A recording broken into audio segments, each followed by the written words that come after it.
I've always wondered which is the most powerful emotion, hatred or love. If you've been in love, then your love is the most powerful. I think, but that's a there. I mean, also if you love, I mean, when you know how much you love your kids, let's say, I mean, you can't imagine an emotion that is more powerful than that. Maybe sadness or grief if they die. But anyway, these are things I think about. What is ultimately more powerful? It depends on the person. I think that there are people who are much more adept at hatred than at love. It fills your life. The trick in life is to be filled with meaning. And I have never seen this in the United States.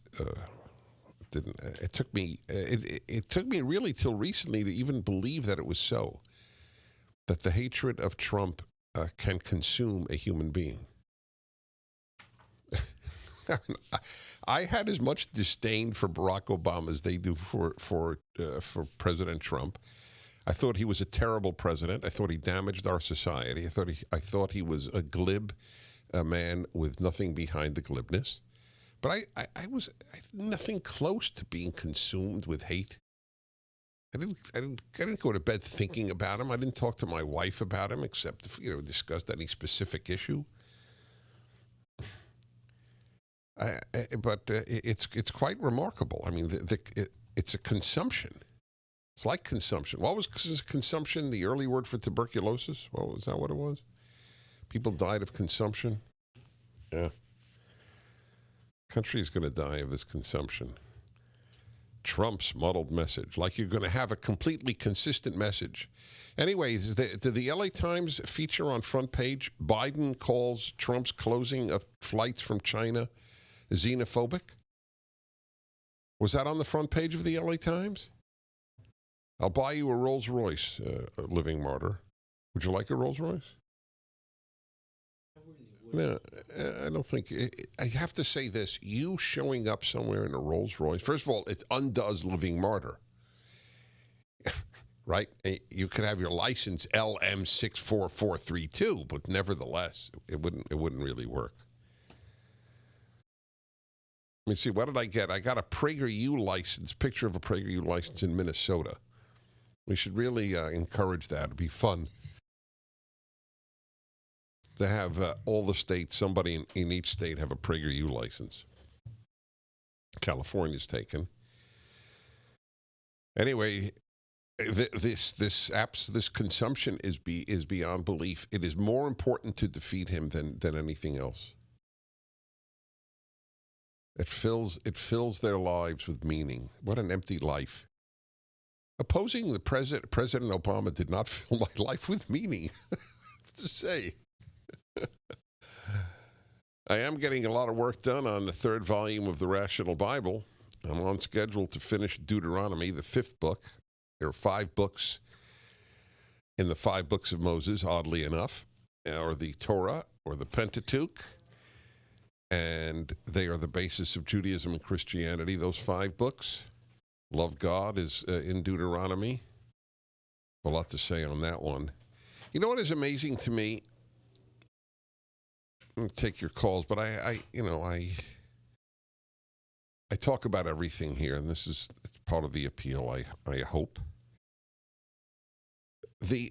Every time something awful happens, there will be a piece in some mainstream newspaper or magazine by some clergyman, no less. Where is God?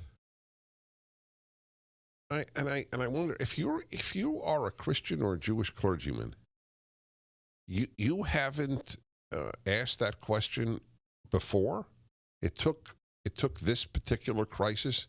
You remember when the ferry went over the Finnish? Was it a Finnish ferry between Finland and Sweden? It capsized and hundreds drowned.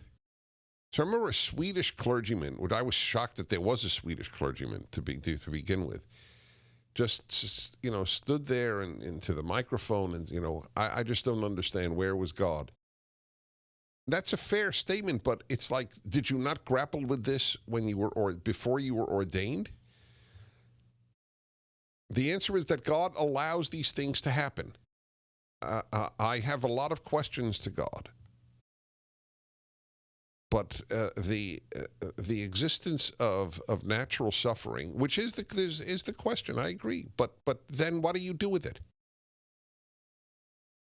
What do you do with it? Oh, okay, then God is not necessary in my life. Okay, I can't answer why there are. I mean, why? What about the Black Plague? Or for that matter, the Spanish flu in that was a pandemic, correct? That was not just the United States. It was all over. It killed millions.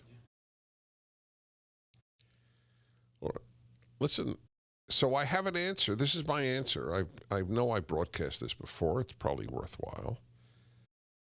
And it's not from me. It's from a rabbi named Milton Steinberg, who I think said it in the 1950s. The believer in God has to account for the existence of natural suffering or unjust suffering. I'll say it again. The believer in God has to account for the existence of unjust suffering. The atheist has to account for the existence of everything else. I have found that since I heard it, so I don't know, 40 years ago, to be the most persuasive answer, the most logical answer. If you're intellectually honest, the believer in God has intellectual issues. The atheist has intellectual issues. The atheist has far greater intellectual issues. That's the point of the Steinberg quote. And I chose to live a life wherein God is important. It's a good choice. 1-8-PRAGER-776. Back in a moment. The Dennis Prager Show, live from the Relief Factor Pain-Free Studio.